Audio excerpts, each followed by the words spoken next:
So I'm Jessie Ross, and my husband Jeff and I bought Lake Hāwea Station about 8 years ago, and we've made it home.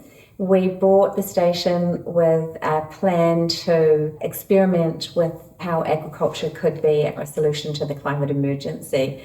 And we've been at work since then, coming up with ways to look at both creating a carbon positive influence and also regenerative agriculture. We're climate campaigners, we have been for all of our adult life, and that's the reason that we purchased Lake Hāwea Station. And we went to work trying to talk to the food and fibre sector.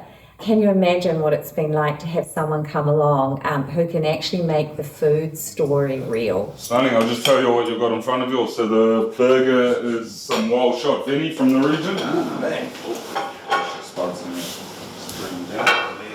And that's mixed with some wild shot pork hock that's been braised in rose hips. Then you've got a barbecue sauce in there that's made from the wild rose hips and some apples off the station. And then on the cheese board you've got like quince and apples and pears that all come off the trees up at Jussie's place. And then some local cheeses. A little bit of lavash made from the walnut trees that you'll just park under. Stunning. Amazing, thank you. Enjoy. It's really moving for me to see Dane go to work foraging on this land, because we can talk about how we eat from the regenerative pasture and we eat the same food that our sheep eat. And we've had other chefs try and successfully harvest some of the more obvious things that are on the property.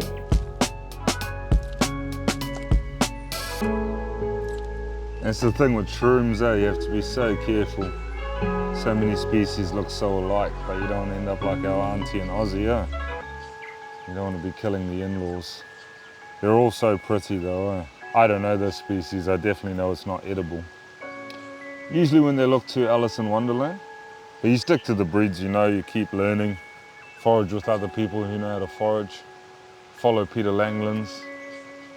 Sign up to his webinars, learn all you can. Try not to kill in-laws or guests. Just walk to that next little bit, couple meters down, and then if not, we'll go hot house and quinces.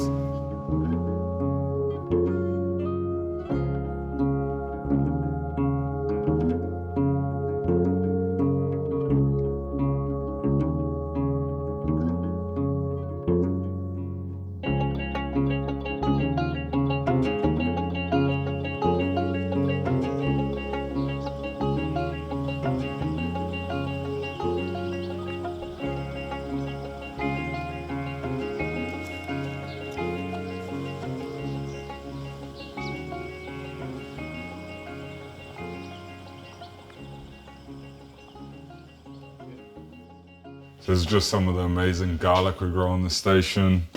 These pumpkins actually just showed up by chance on a fertilizer heap.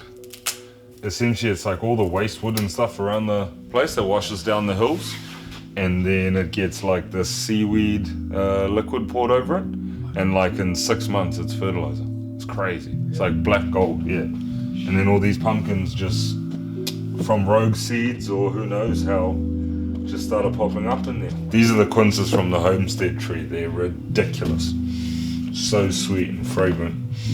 Stop just using quinces for cheese boards, guys. Quince paste is dead and buried, mate. Same like your auntie's potpourri.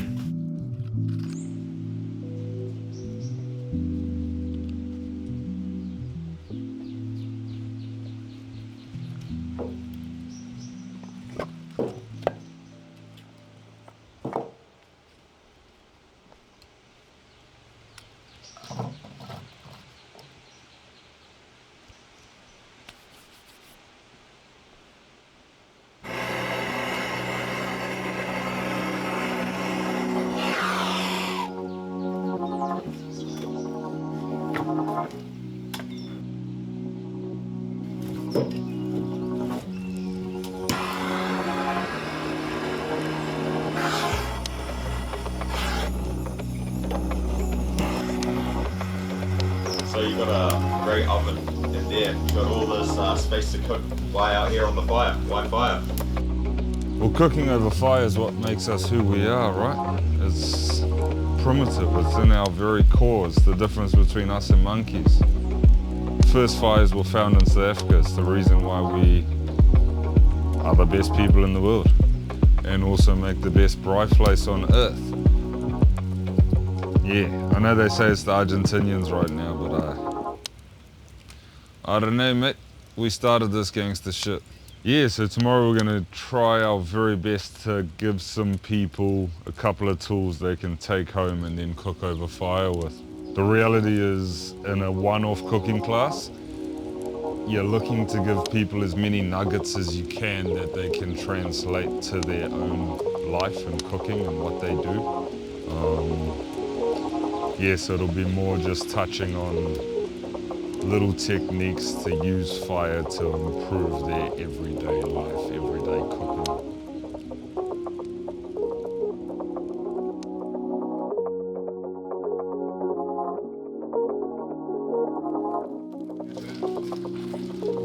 I just started to do last run thirst, thinking about throwing together canapes, making sure everything's on the right track, tasting right.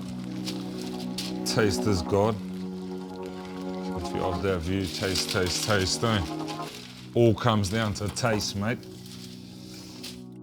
Our guests will book him for a dinner, and then they'll ask for him again the next night, and then the next night, and then they'll want their children to do a lesson with him, and then they'll want their children to go foraging with him. It's so natural. He's a storyteller. He's so deeply empathetic. He's so committed to the people that he's serving with his food that they feel an intimate connection to him and to the land. That's all right. Because don't get me wrong, I know a guy. See at the table team. This will be something that you'll remember for the rest of your days, no doubt. This is only the beginning. The food itself in the first 2 meals has absolutely exceeded any expectation that would ever be put upon anybody.